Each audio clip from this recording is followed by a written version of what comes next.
At OXO, there's a recipe for innovation. We create products that put a new spin on form and function. Add a small measure of convenience, a peel of comfort,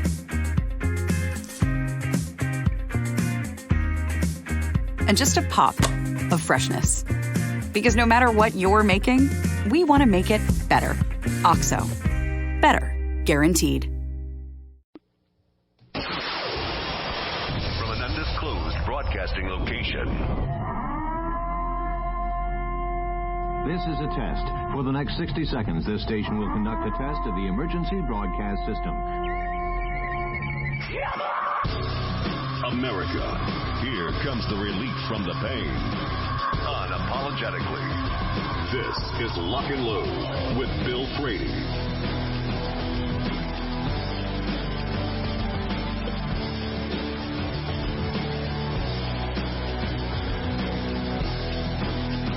Hour number 2.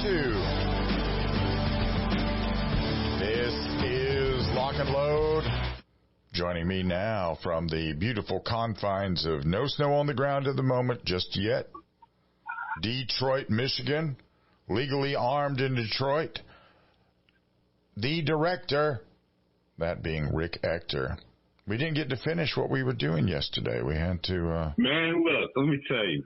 One, first and foremost, it's always an honor and a privilege to be on the show. And you know what? You and I, dare I say it, we have a certain synergistic, relationship, man. I enjoy doing the show. Well, and yesterday when we were doing it, it went by so fast. Right. I'm sitting there going, wow, we were supposed to do 5 things or something. We got to 1. Well, we did more than one. As a matter of fact, when I sat down at my table, man, I was going to pick up where we left off, and I said, well, exactly where did we leave off? What things did we talk about? And I was going up into my gray matter, my brain, and I know we talked about legal protection plan. We talked about a cleaning kit. Right. We talked about holsters. We talked about a training class. And dare I say, there was also a recommendation for spare magazines. Right. You can never have enough magazines. Nope. And I was looking at my list, and I was like, man, yeah. And, I'll take at least 50% of the responsibility for us not getting to the finish line, man. Well, but you know what? When I'm on the show and I'm talking to you, it's like when friends get together and you start talking, right. And then all these things come up in your head and you just you have Tourette's, you just blurt it out and it takes you down a path and you trying to work your way back. Sure. Sometimes we don't always get back in time, man. Well, it's you lose track of time. We sit down on a Monday, we start talking, then we pause for a minute, we look around. We both need a shave or something, and we look at our watch. It's Wednesday. Been talking for 2 days, and we had no concept of time at all. So, yeah, I fully get that. I embrace that. That's no biggie. No big issue. So I've already rehashed what we've talked about before, man. Sure. And some of the things that are still on the list. And, of course, these are things – let's make sure everybody knows what we're talking about. Uh-huh. These are the things that a new gun owner, someone who has been welcomed into the fold, could benefit from this holiday season if you bought some of these things as a gift. Because I'll tell you, I was at the gun range just this past weekend, and, buying a gun is like a big deal for a new purchaser. And, they kind of get a little shy. Like this one lady, she bought a gun and it was $600, right? And, I don't know if her budget, started dancing in her brain, but as I started mentioning some of the things that she should also throw in the bag, she started getting a little shy. So then I'm like, yeah, okay, there's certainly, an economic component to this whole gun ownership thing, man. But, right. Well, yeah, we take it for granted.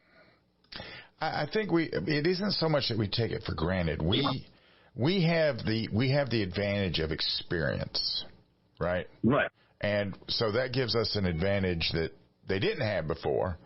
And we get out there and we know what we need and what we don't need. So, like, if we look at a gun that has all these gadgets and doodads and everything hanging off of it, we just look at that and say, yeah, I've got a holster that fits. Sure I do. You know, and see what I tell people in my training class, man, is that if you ever have the opportunity of going to the NRA, like, annual meeting, the big show, if you have an opportunity to go, if it comes to your town or to a state close by, go. Because I'll tell you, the one thing I always believe is certainly worth the price of admission, man. And if there is a price, you know, it's negligible. Right. It's going to the floor, man, and look at all that square footage that's out there dedicated not only to every firearm you can think of, but the accessories and additional training and aids and things that are there that you never knew existed, man. And it's like you can't see it all in a weekend. No. And dare I say, I haven't been to SHOT Show yet, but I'm going to get there one day. I don't know that I'm going to tell you this my honest opinion too. I don't know that SHOT Show is actually necessary anymore. And I have gone. I've been there before. But, like, if you go to SHOT Show, you're going to see a bunch of the same stuff that you see at the NRA show. Right. And the difference is that at SHOT Show, if you're out there and you're going around going, hey, I'm Rick Ector, the director, and I do this thing once a year where I train all these new women on guns. And would you be interested in sponsoring me with this, or would you be interested in helping me with this? If the NSSF hears you do that on the floor of SHOT Show, they will. They call this briefcasing. They call it what? Briefcasing. Briefcasing. Okay. And then they will escort you out of SHOT Show, and they will get you kicked out of your hotel room. Really? Yeah. So you go to a place where there's a bunch of people in your industry where you work and earn a livelihood, and you can't talk business about, like, sponsorship. Not on the floor. Oh, okay. I did not know that. I did not know that. Okay, so, you know what? Shall I bring up a couple more items, or shall I make it more interesting and tap into the brain of a Mr. Bill Frady? Sure, go ahead. What other items are out there that get this, a first-time personal protection handgun buyer would need? Not want, but need. Probably they need an app that explains where their concealed carry permit is, where they have reciprocity and where they cannot carry. You know, that definitely would come in handy, especially if you're a person that does a lot of traveling. Right. I know personally I got to go to the board meetings once a quarter, so I'm definitely on an airplane. None of those meetings are close to home here in Detroit, man. Right. But, yeah. That app or an app, in many cases, if you join some type of personal protection plan that we talked about on the last episode, typically they will have an online app that you can download at the Google store that'll actually accomplish that function. So there might be some apps out there that people are actually charging money for. Right. But sometimes based on your current, expenditures, you might already have access to one. So what else, dare I say, Mr. Frady, would a gun owner, particularly a newer or possibly a first-time gun owner, would like to throw in the bag when they go to the gun store after they bought their first gun? Now we're getting exciting, aren't we? Right, because the first 5 or 6 items, those are easy. But I don't think any of the remaining items that I at least put down were, like, esoteric, dare I say? Yeah. So I mean, I think they're all pretty basic. Right. So let's say maybe a nice, you know what? We talked right into the break. That's all right. We'll pick it up on the other side. I just figured out what it's going to be. Talking to Rick Ector. This is Helping a New Gun Owner in the Holidays, Part 2. We'll be right back. This is Lock and Load.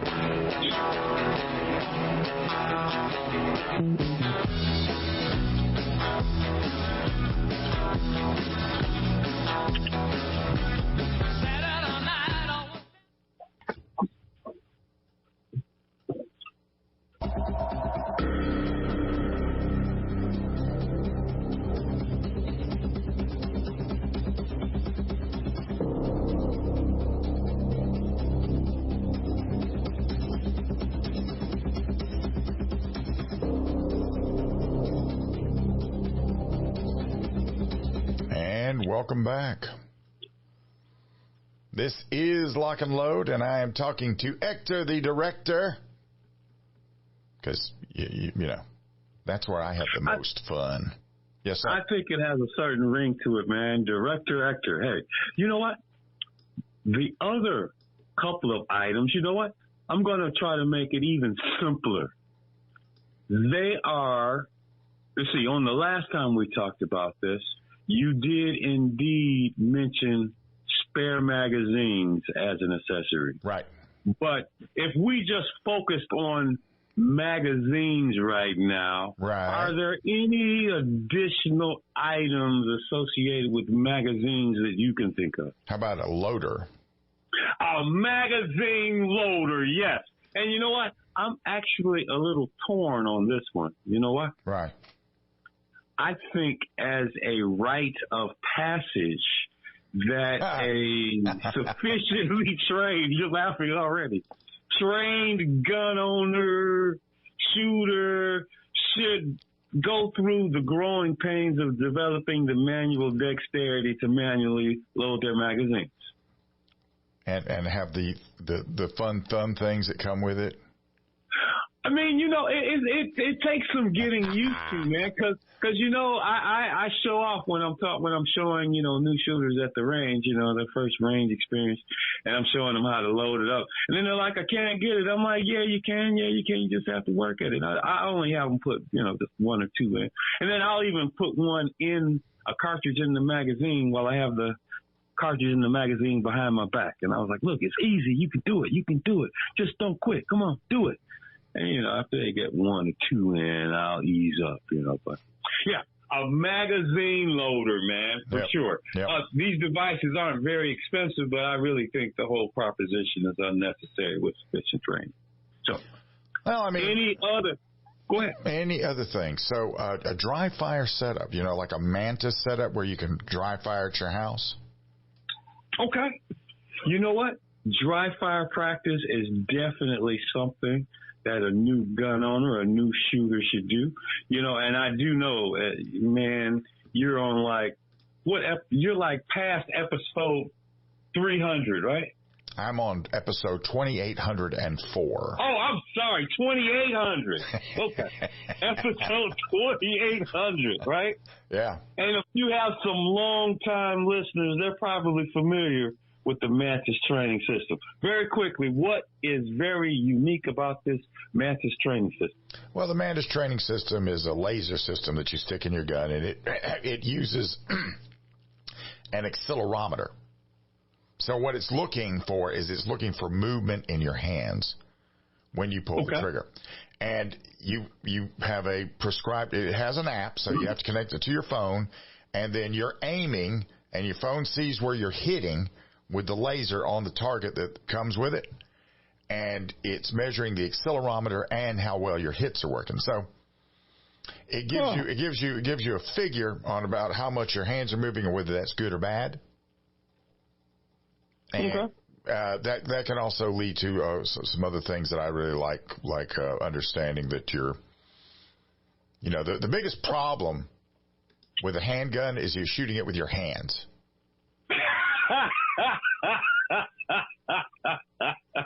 Man, you caught me off guard with that one.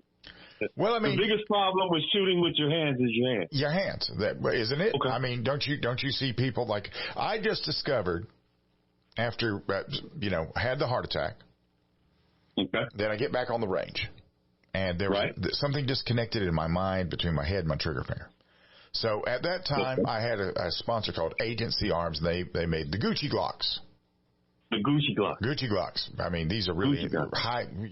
It's like they take a $600 gun and make it a $2,500 gun. Oh man! And it's a really good gun. It's a really good gun. I mean, it's a piece of science. Let me tell you. So I had this piece of science, and I go out there. Now, when I went in the hospital, I could just draw a face with that gun. I get out there now, I can't even hit the paper on the target. And what was happening was, first of all, for whatever reason, I stopped sticking as much finger into the trigger guard as I used to. Okay. And then that just compounded itself. So I was actually, I put the sights on the target, and then when I pulled the trigger, I was pushing it to the left. Okay. And the Mantis system would have measured that for me and told me, okay, you're pushing left. Okay. And then I would have known. Just under your finger. Yeah. It's like a science. It's like science. The other two items that I had associated with magazines were the other additional one where we talked about a speed loader. Right. How about when we already talked about a holster, but we weren't specific enough to incorporate maybe that little other compartment either on the gun holster to house your magazine, like your spare magazine, right? Right. Or just a separate magazine holster altogether. So the question I may get in class is like, well, gee, how many rounds of ammunition should I have for an unscheduled gunfight? That's impossible to answer.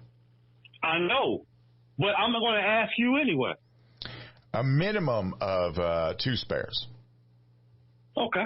And this should cover you out to 3 standard deviations of what's probably could happen to the average person out living his or her life, right? So we live in let's just talk about where you live. We don't even have to get into Hamas or nothing. Where you live, does anybody go out and rob anybody individually? Do you have solo robbers out there? Aren't most of them groups? You know what? It is not rare for there to be more than one person committing the crime. When I was robbed in my driveway, it was 2. Right. You know, like the Sith in Star Wars. You have the apprentice and the overlord, right? Right. That's kind of the setup that these guys had. So when that happened, if you'd had a gun and you had to get involved in a gunfight, you didn't know if they were on drugs. You didn't know anything about what was going on with them. And from your experiences, just the things you've looked at, that sometimes it takes more than one round to take somebody down. Yes, it could take more than one. So then, and God knows, like you're alluding to, if they're high on drugs or something, or if they're wearing heavy clothing, especially in this time of year that we're approaching, man, it's getting colder. Right. Well, at least up here, down there, I don't know how cold it actually gets, man, but up here we wear layers, right? Well, it gets, we get into the teens down here, so I mean, it can get pretty chilly. But you know what? We're coming up on the next break, so let's not talk our way into the break. Instead of that, let's find out where you can find Rick Ector real quick. Tell him. I am Rick Ector, NRA's Director Ector. You can reach me at Legally Armed Detroit, Detroit CCW. My handle is Detroit CCW on LinkedIn, Facebook, Instagram, Twitter, and yes, I'm even on IMDb. Check me out. If you see him on the street, walk up to him slowly when you ask for the autograph. Slowly. Keep your hands where I can see him. Keep your hands where you can see him and, walk up slowly to him. But he'll probably give you the autograph and pose for the selfie. I think he will for me anyway. We're in good talk now for new gun owners, so stand by. We'll be right back. This is Lock and Load.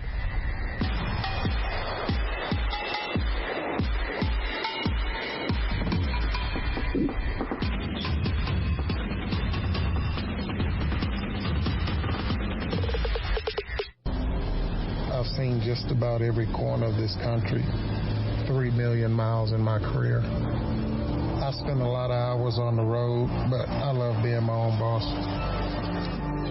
the road can be a beautiful place, but you're out here on your own. There certainly are risks. I'm Charles. I'm a truck driver, a husband, and a father. And that's why I choose Federal. When it comes to online gun shops, Primary Arms is one of America's largest retailers of new firearms, parts, accessories, and gear. They stock over 600 popular brands, all with everyday low prices and fast shipping. If you ever have any questions about a product, their team of product experts will help you make the right purchase. So, don't settle for less. Visit primaryarms.com today and see why so many gun owners make it their first destination for all of their firearm needs. For over 25 years, Aero Precision has paved the way as a leading manufacturer of American-made AR parts. Aero Precision caters to the rifle builder by engineering quality receivers, handguards, and other essential parts. Aero Precision's added enhancements create a smooth build process from start to finish for beginners and seasoned builders. Whether this is your first rifle or your 50th, Aero Precision offers everything you need to make a quality AR at an affordable price. At Spikes Tactical, we are all shooters with a very simple mission. Make the best product we can perfect at the best possible price for our consumers. We strive to produce the best components and rifles available, with quality control second to none, because real-world events don't allow for a second chance. Whether you are an operator, competitor, or home defender, Spikes Tactical will serve you well. Go to spikestactical.com. Spikes Tactical, 100% American-made to the highest standard. At Staccato, we know there's no such thing as a fair fight, and we bring the unfair advantage that is the 2011 platform. Dominate. At Staccato, we know the most important gun you own is the one that you're carrying when you're facing that threat to life and freedom. Win. We want you to enter that objective confident that you are carrying the best gun in a gunfight. No compromise. No sacrifice. Staccato2011.com. Stand ready to face down the darkness with 2011. Holster.com, the home of DeSantis quality-built American-made products for 45-plus years. Supporting police and government contracts from first responders to responsible citizens. Holster.com is your source for quality American-made leather and Kydex holsters for the armed American. For concealed carry or open carry, Holster.com has what you need. We didn't invent concealment. We perfected it. Go to Holster.com now and buy a DeSantis holster today. What's in a name? If that name is Ace Firearms, you've just entered a very expansive business. First, a fully appointed gun shop with all the guns, ammo, and accessories you could possibly imagine. But then you enter the manufacturing facility that is home to Red Alligator Concealment, Militia Arms Customs, and so much more. Ace Firearms is beyond a simple gun shop. This is a totally peerless operation. To find out more, go to acefirearms.com. Ace Firearms. This is only the beginning. At MGS, we have what it takes to reinvent yourself. With a curriculum designed to balance work, family, and a gun repair education, MGS provides the gateway into one of the fastest-growing segments of the gun industry. Modern Gun School's mission is to provide high-quality distance education using time-tested materials and hands-on projects designed to develop a proficiency in both the technique and the business of gunsmithing. Go to mgs.edu. MGS Trade School. Your future is waiting.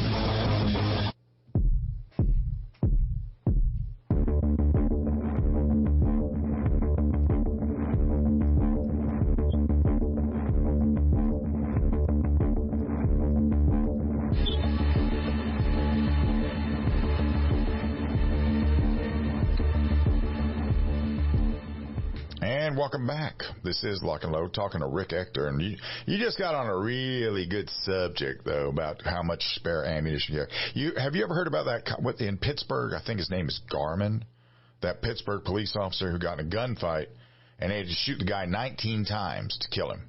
And he was running out of ammo.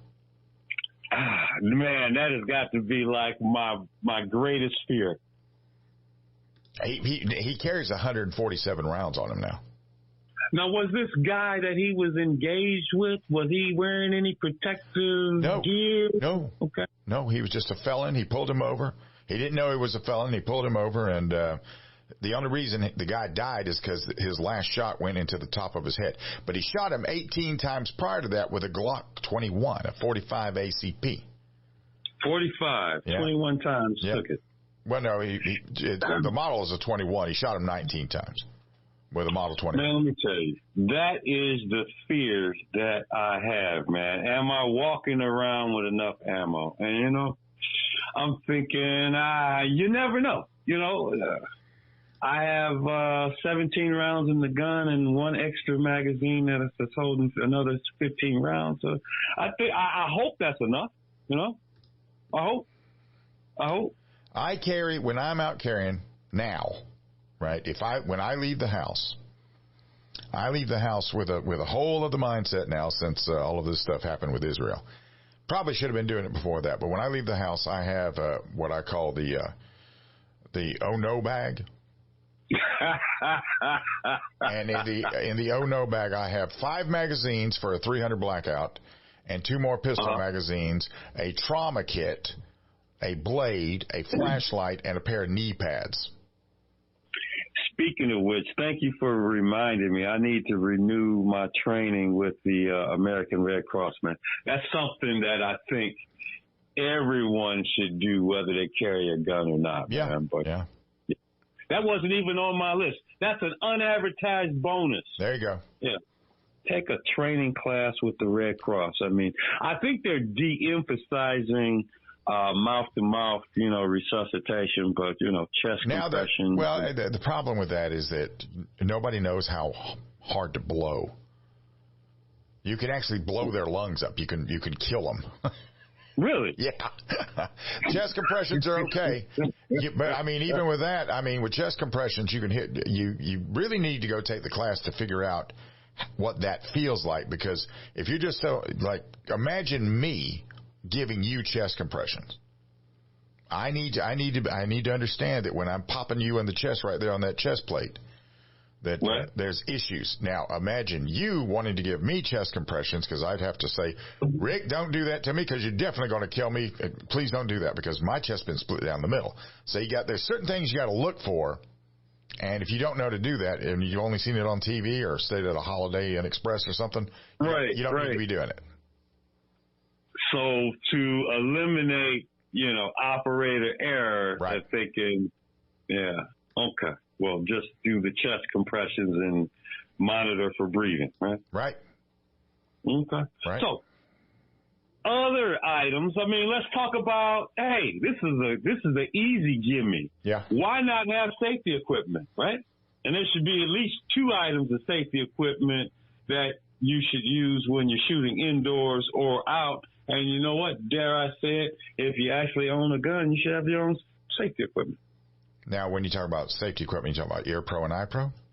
Absolutely. Okay. Absolutely.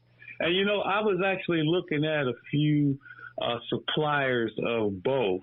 The one that has like a dearth of explanation is the Eye Pro, man. Because I see a wide disparity in prices, man. I'm looking where you can pretty much get a pair of Eye Pro for like $1 a pair. Well, and then the others, I guess they have fancy colors and, but I'm like, what justifies, say, Eye Pro going for like $70 as opposed to a pair going for $1? I have no idea. I buy mine at Home Depot. I buy the 4-pack.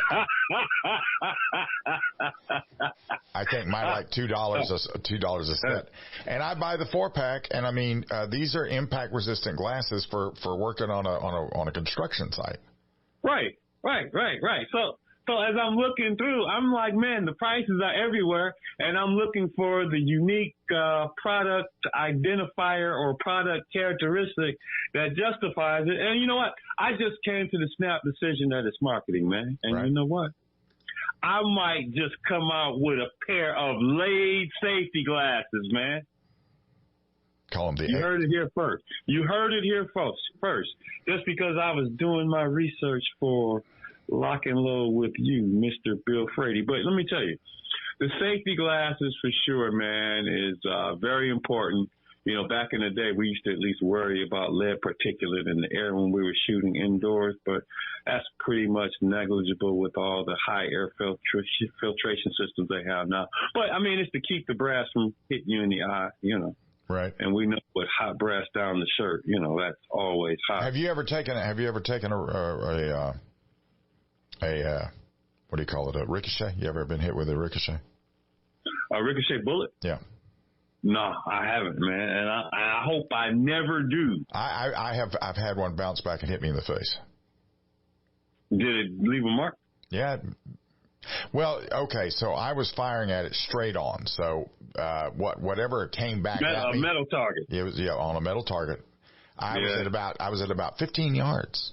So that was my next question. Yeah. Metal target, and how close were you? Well, you can't get very close to those, because then you're really asking for it. But I mean, at 15 yards, I had on iPro, and right. I caught it right on the cheek, right below the iPro, and then I got on Instagram and went, I just shot myself in the face.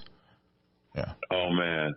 Survived. That's right. Right. Bulletproof. Yeah. Bulletproof Brady. Yep. Got Brady. Yeah. So not only are we talking about iPro, EarPro, right? I mean, obviously we know the reason why we should wear hearing protection when we're shooting. Yeah.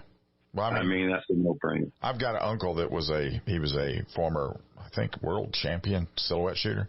But back in the days when this was in the 70s, and he shot outdoors, but he never used EarPro. Now he can't hear nothing.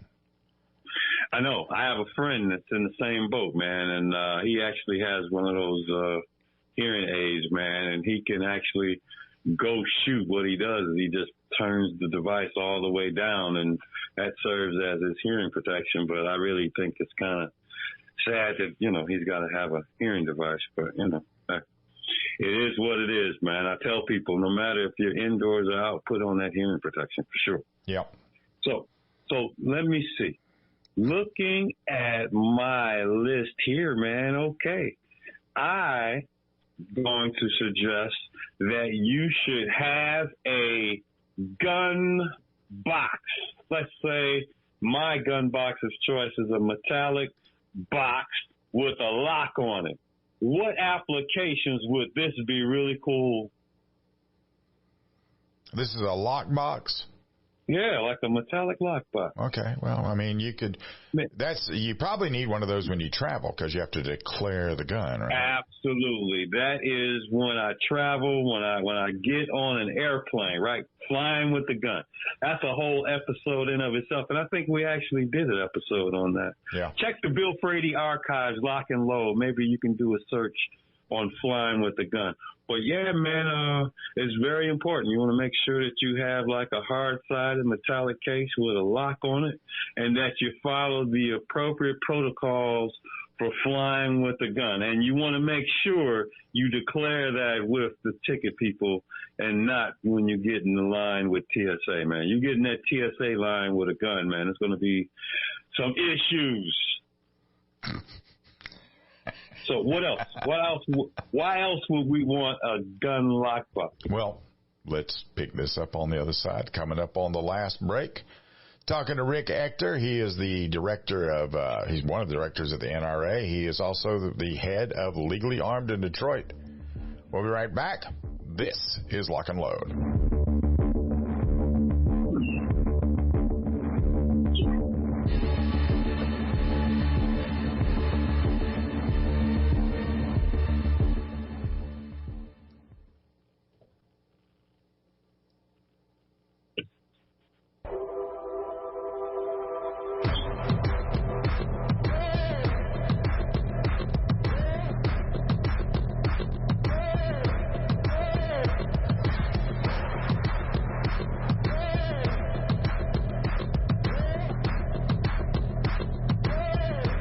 Welcome back. This is Lock and Load, and I am speaking with Rick Ector, the director. We're talking about the holiday stuff that we might give to a first-time gun buyer. Just came to the lock box, and you want to know what else you could use the lock box for? I guess you could. Hey, man, yeah. I mean, we're rapidly approaching a holiday, man, and dare I say it's probably not the biggest, but it might come in number 2, right? Right. And typically when a whole bunch of family and friends get together, for a festive occasion like the holiday, watching the Dallas Cowboys and the Detroit Lions play on TV, what might happen? What might they engage in? Drinking. Drinking! Man, drinking in Thanksgiving. It comes in probably 4th after the turkey, right? It's in the top 5, yeah. It makes the top 5. It makes the top 5. It makes the top 5, man. And, regardless of what the laws may or may not say, I mean, depending on where you are, it's generally understood to not be in the possession of a firearm if you've been, drinking, That's just, it would help, man, for a lot of different reasons, man. And I'm thinking of that video of that off-duty cop one day that was at a party. I'm not sure if you saw it, but he was dancing like, I don't know, he thought he was really cutting the rug, man, with his shoes. And he did a flip, right? And as he did a flip, his gun popped out of his waistband and hit the floor.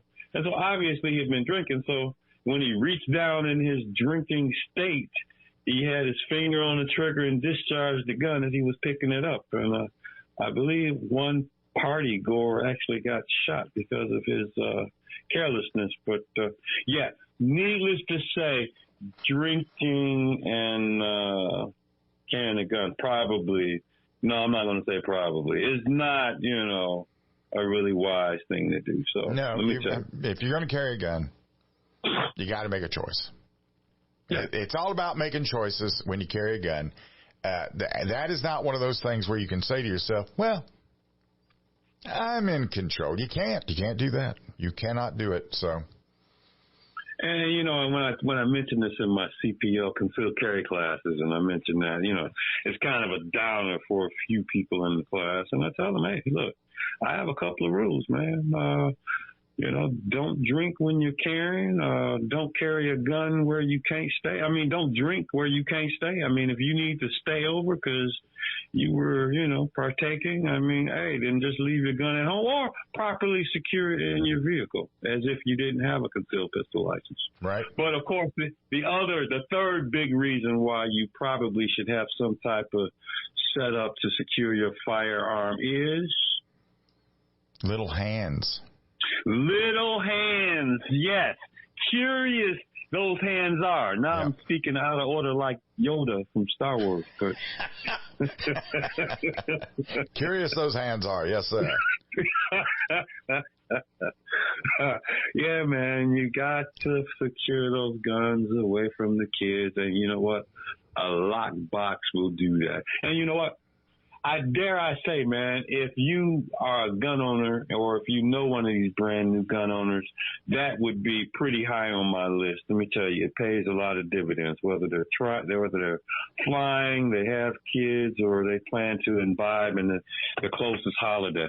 And, one of them that I sort of take for granted, man, in terms of something that we should have as a gun carrier, particularly if you carry IWB or OWB, is a good, strong, sturdy what? Belt.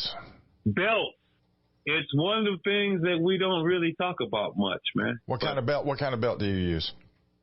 I actually have one of these dark black canvas so-called tactical belts, man, that you Well, who makes it? Slip it through and you pull it and tighten it. But you know what? I came to this after I had an incident years ago, man.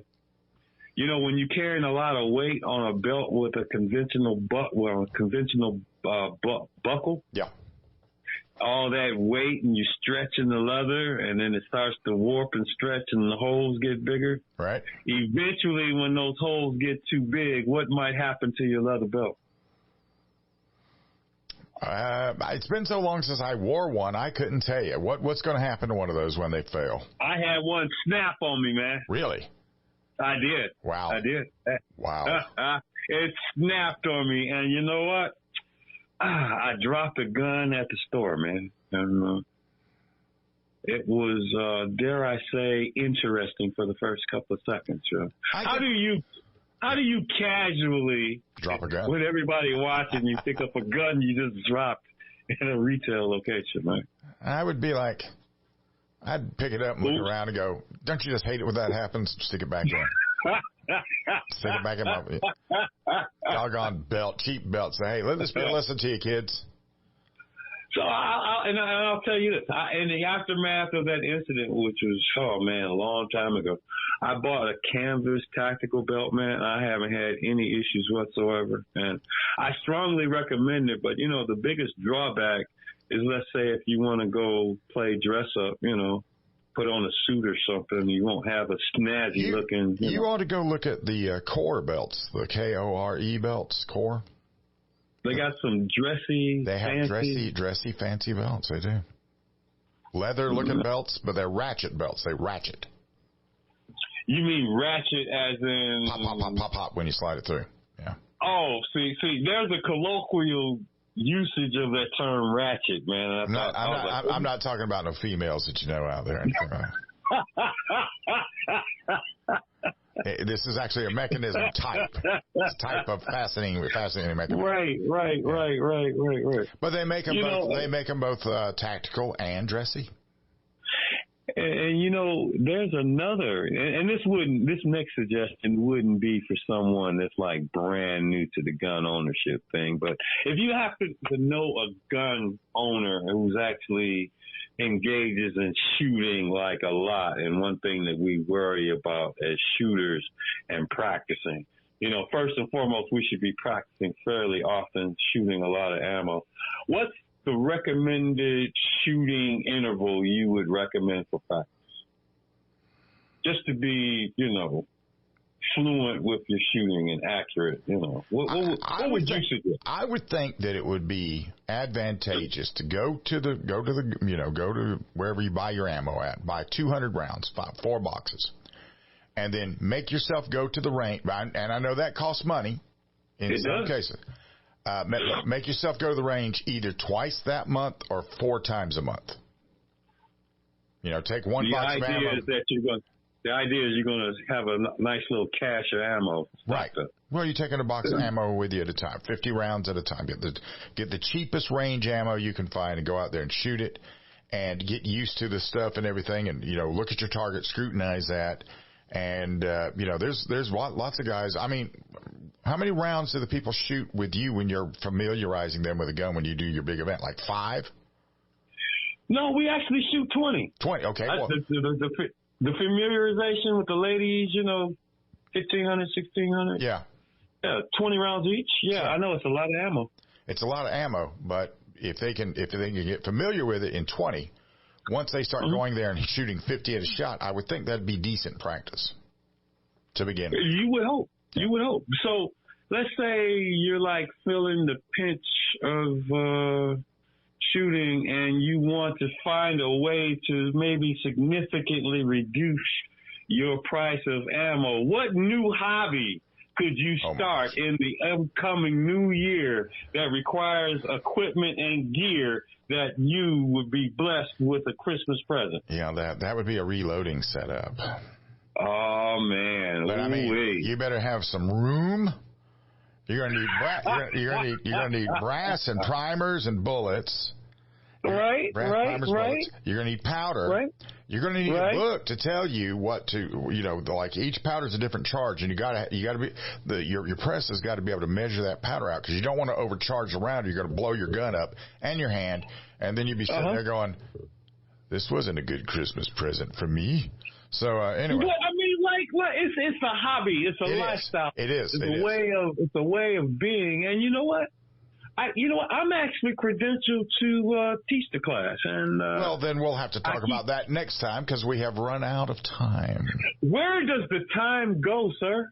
Well, I don't know, but one thing I wanted to point out: neither Rick nor I have been drinking during this time. This is just the way we are.